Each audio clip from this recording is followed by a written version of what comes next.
Avery Rogers pressed herself against blood-soaked rocks as her radio crackled with static. Her HK-416 empty and extraction team 3 hours overdue. The voice reported back to Naval Special Warfare Command. Operative down, mission compromised. No signs of life at coordinates. Presumed Kia, at 29 years old with dark blonde hair matted with mud and blood. She listened to her own death being reported while enemy forces celebrated what they thought was the elimination of the American infiltrator who'd been causing them problems for weeks. What they didn't know, what her own command didn't know, was that Avery Rogers had survived worse than a mountainside ambush and a 30-foot fall into a ravine. They thought leaving her for dead would end the mission. Instead, it had just eliminated the only thing holding her back, orders to minimize casualties and avoid unnecessary engagement. Now, with her official death providing perfect cover and her training as one of only 12 female SEALs giving her capabilities they couldn't imagine, she was about to turn their celebration into the last mistake they would ever make. Staff Sergeant Avery Rogers had been operating behind enemy lines for 3 weeks, conducting reconnaissance on a terrorist cell that intelligence indicated was planning a major attack on American interests. Her mission was simple: gather information, identify key targets, and report back for a larger operation that would neutralize the threat. But intelligence had been wrong about the simplicity of the mission. The terrorist cell wasn't just planning an attack, they were coordinating with multiple organizations across the region, creating a network that posed a far greater threat than anyone had anticipated. And they had detected her presence far sooner than her handlers had believed possible. The ambush came at dawn on her 21st day in the field.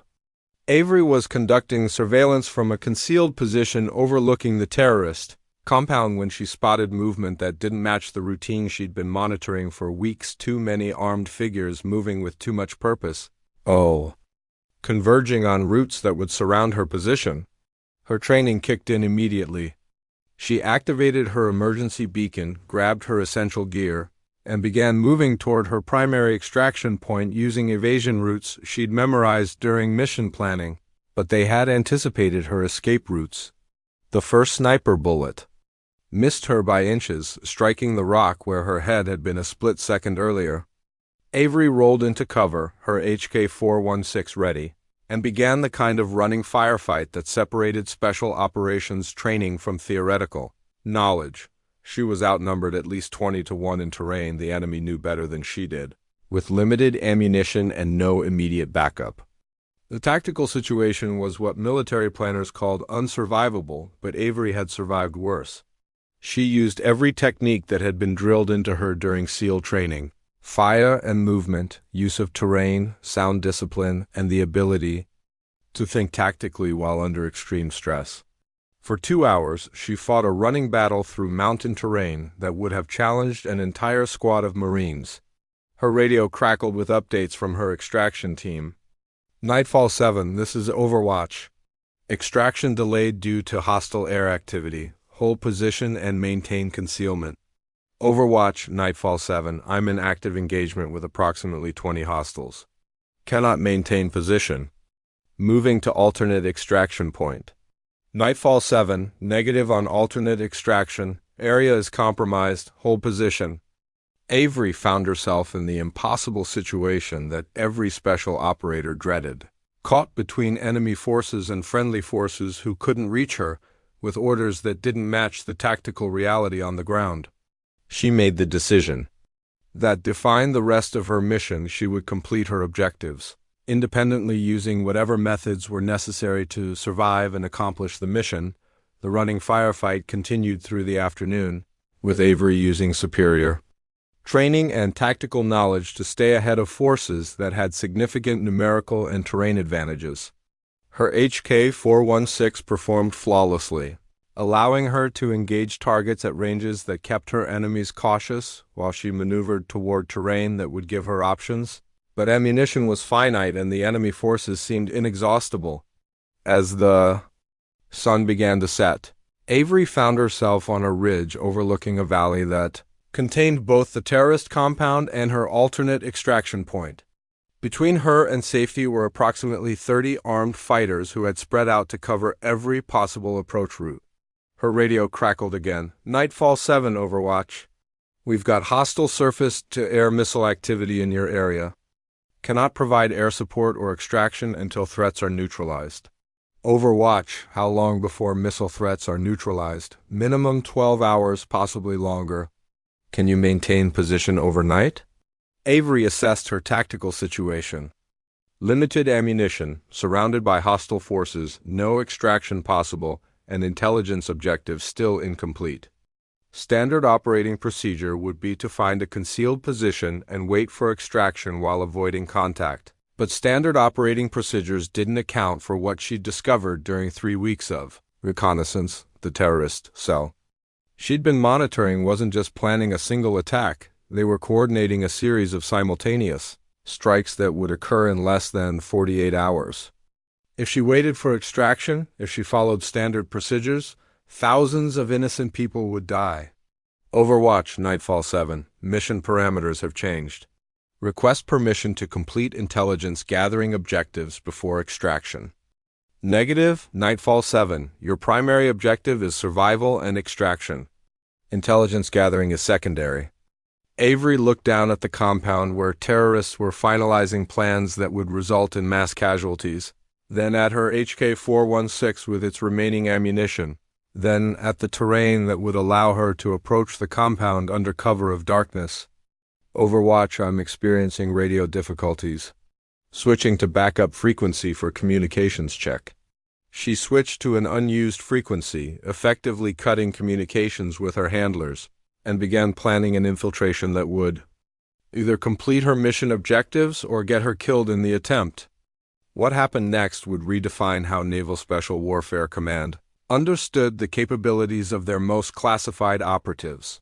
Avery spent 2 hours conducting reconnaissance of the compound's defenses, guard patterns, and structural vulnerabilities. The facility was more heavily defended than intelligence had indicated: multiple guard posts, overlapping fields of fire, and what appeared to be professional security procedures, but it wasn't designed to defend against a single operative. Using advanced infiltration techniques. At 0200 hours, during the period when human alertness naturally decreased, Avery began her approach. She moved through terrain that would have been impossible to navigate in daylight, using night vision equipment and sound discipline to avoid detection. The compound's outer perimeter was a fence topped with razor wire and monitored by guards in towers. Getting inside would require neutralizing sentries without alerting the rest of the security force, a task that demanded perfect timing and flawless execution. Avery identified a guard tower that was positioned to monitor a section of fence that other towers couldn't observe. The guard was following a predictable pattern, scanning different sectors on a timed rotation that created a 45-second window where his attention was directed away from her. Approach route. She waited for the optimal moment, then moved across open ground with the silent efficiency that had been drilled into her during SEAL training. The guard never knew she was there until her knife ended his participation in the terrorist operation. Inside the compound, Avery faced a more complex challenge.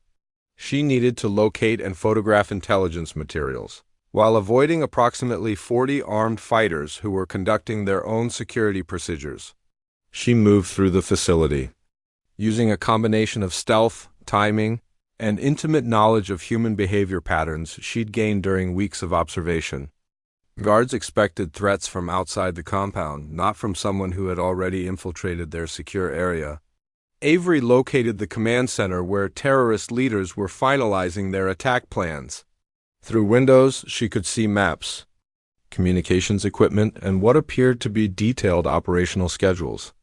Getting inside would require eliminating the guards without alerting the rest of the compound, a task that pushed her tactical skills to their absolute limits. She approached the building using shadows and blind spots in the compound's lighting, then waited for the guard rotation that would give her access to the command center.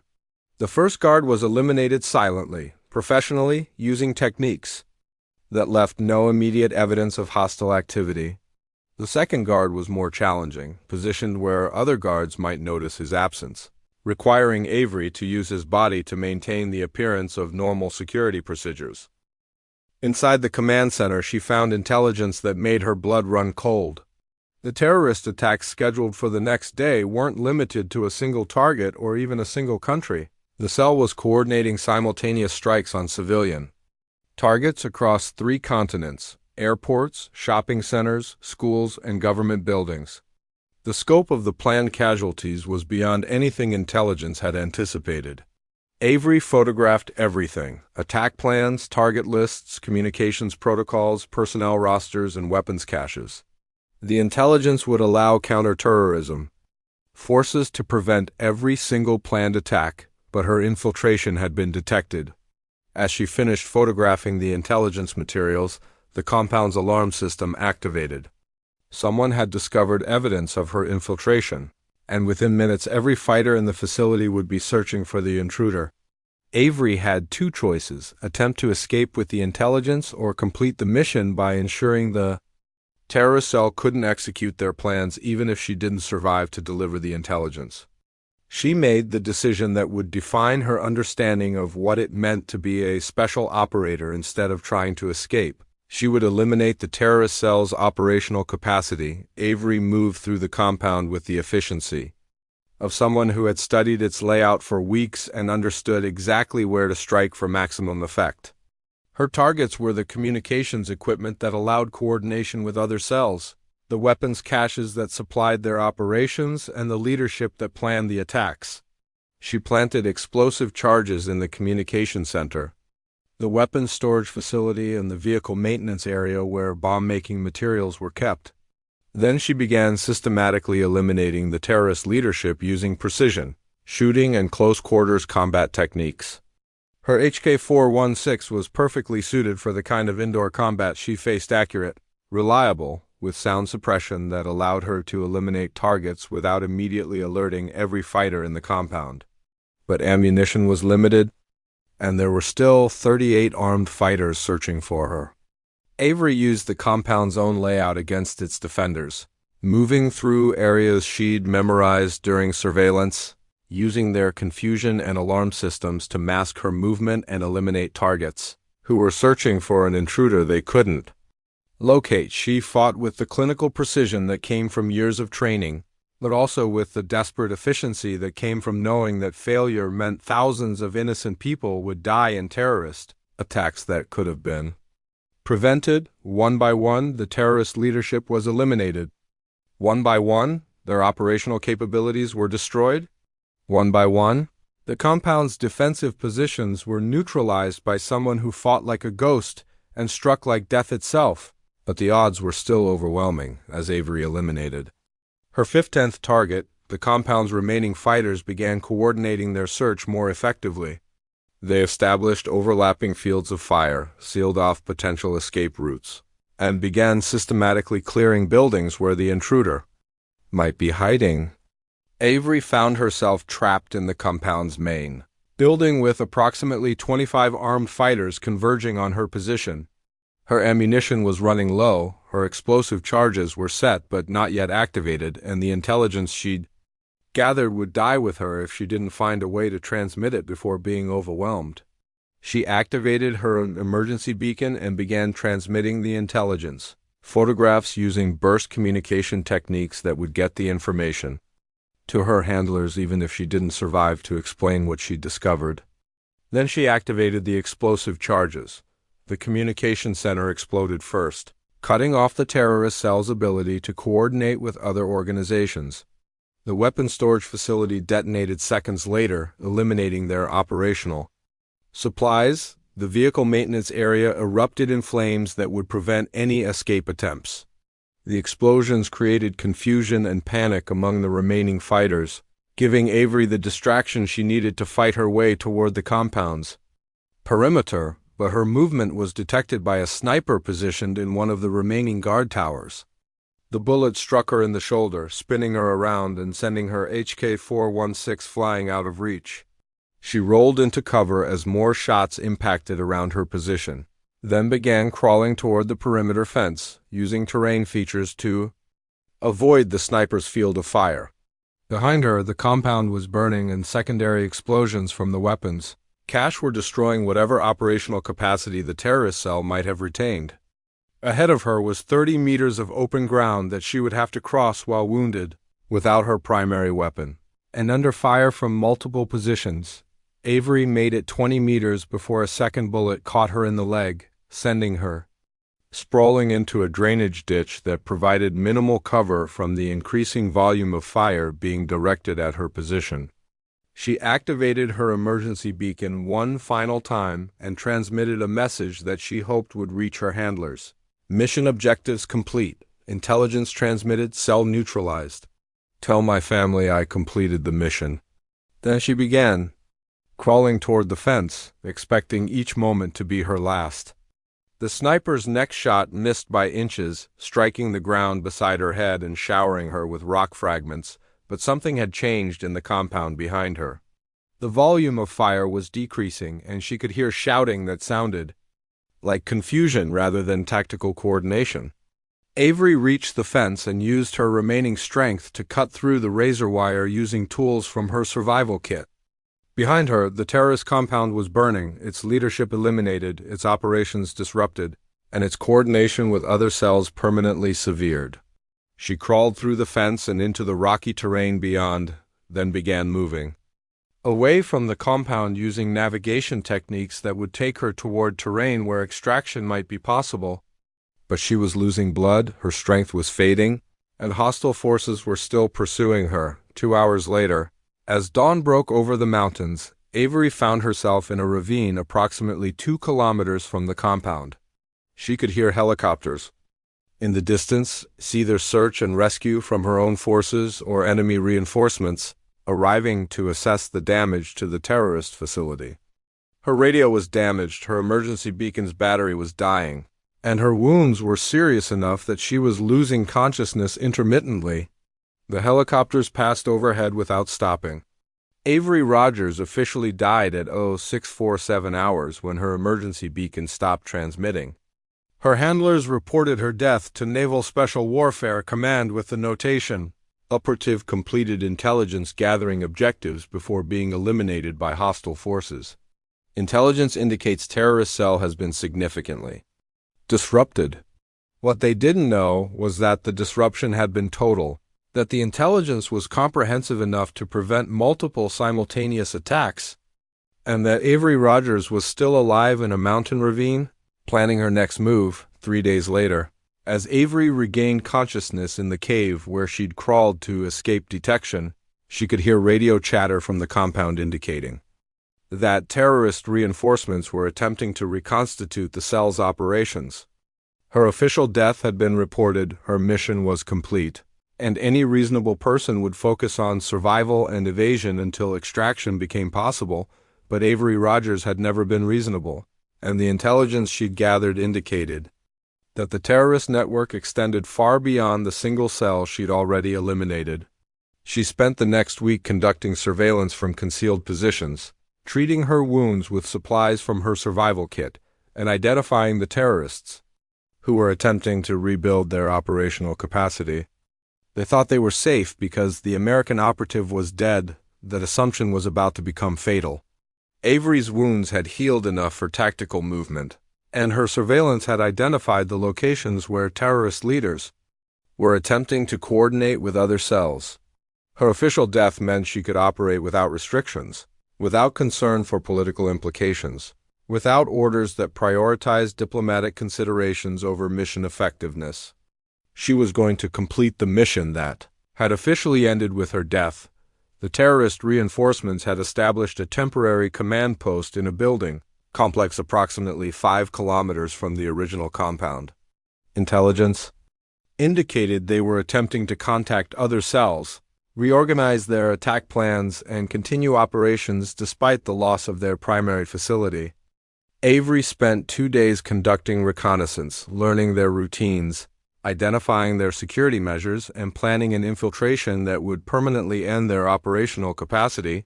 But this time she wasn't just gathering intelligence or conducting limited strikes this time. She was going to eliminate every single person involved in planning attacks on innocent civilians.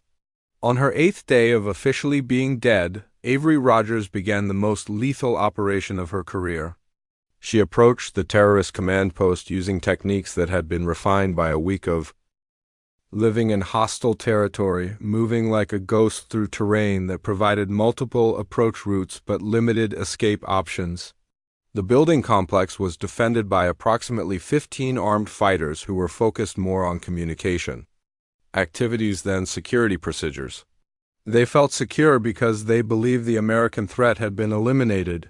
Avery entered the complex through a building that appeared to house supply operations, then moved systematically through the facility, eliminating guards and support personnel with weapons she'd taken from the original compound. Her approach was methodical, professional, and absolutely ruthless. Every person in the facility was involved in planning or supporting attacks on civilian targets. Every person eliminated was preventing future casualties among innocent people. Every tactical decision was made with the understanding that mercy toward terrorists meant death for their intended victims.